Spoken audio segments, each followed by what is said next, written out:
Ryan, we're back out, fight number 4, back at the Olympia on July the 9th, where you've just told me you've got an opponent, Josh Cook. I didn't even know. Yeah, got Josh Cook. Good test, isn't he? Well, he's a good test. He fought your stablemate in Paddy Lacey. Yeah. And a very, very tricky customer in the fact that offensively he's not that dangerous, but defensively so hard to land clean on, mate. He does the shoulder rolls so well. A very, very good journeyman for your first 4 or 5 fights, and it's going to be your fight, so it's perfect one because it's a good learning lesson. If you come through with flying colours, you learn how to pin someone down, how to close that distance and land clean on him, because he's hard to land clean on him. Yeah, like you said, he's hard to hit. He can make you look bad at times just because of how good he is defensively, but...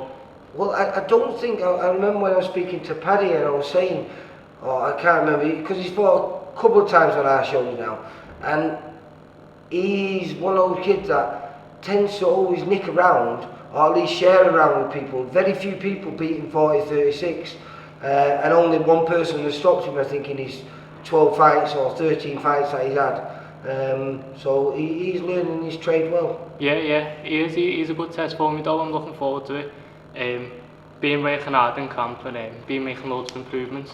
Have you been sparring, moving around with anyone? Just done my last spar today with Hakeem Palmer. With who's that? Hakeem Palmer. I don't know him. He's with, I think he's with that Kevin Marie. Oh, right. But it was a good spar. Yeah. Good 6 rounds done, yeah. Ready to go. Haven't you been doing rounds with Nathan Bennett and all that as well? Yeah, sparred Nathan a couple of weeks ago. Because Nathan's fighting on the same show as you, isn't he? Yeah. I sparred Mason Cartwright as well. Oh, Mason, done a few rounds with him as well, yeah.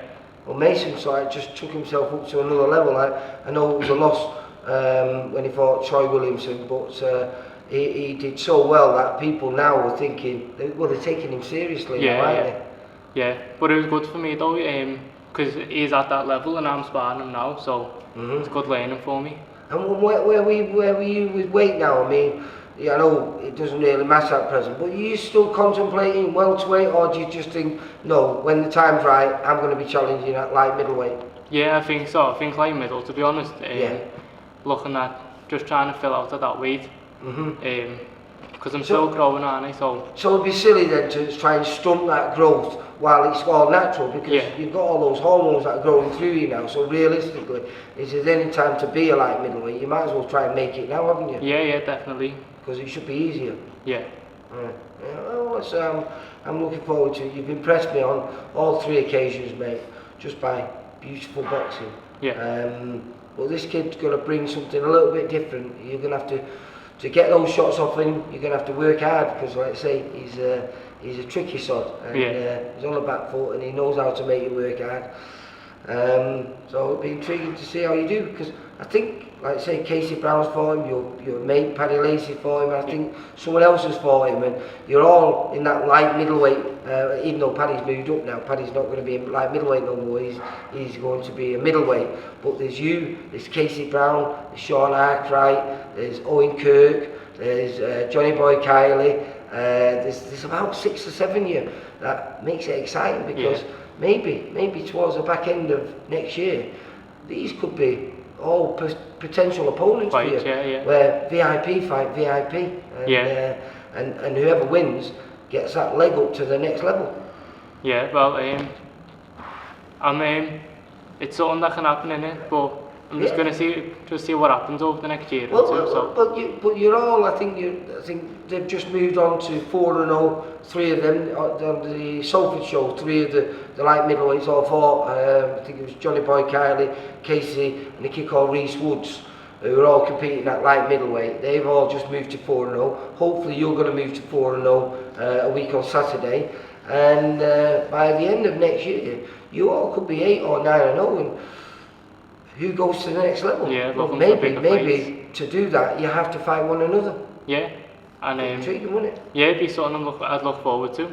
And you know, with this amateur pedigree of yours, you know, we keep forgetting, you know, because you're only young, but you're still 20. 20, yeah. Yeah, so I'm 20.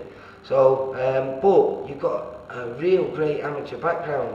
You know, boxing for England, national titles. It bodes well for the future for you, doesn't it? Yeah. Well, I see you smiling there, so I think you must be excited, mate. Yeah, I am excited. Just gonna see where it takes me. Yeah, well, listen, I've enjoyed the journey so far. Looking forward to it continuing on the 9th, where, like I say, hopefully I was sat in the change rooms afterwards speaking to you and saying 4-0. Yeah. Ryan, take care, mate. You too. For all boxing info, news and latest interviews, amateur and pro, across the north, click and subscribe. VIP Boxing Promotions. Also, Twitter, Instagram and Facebook.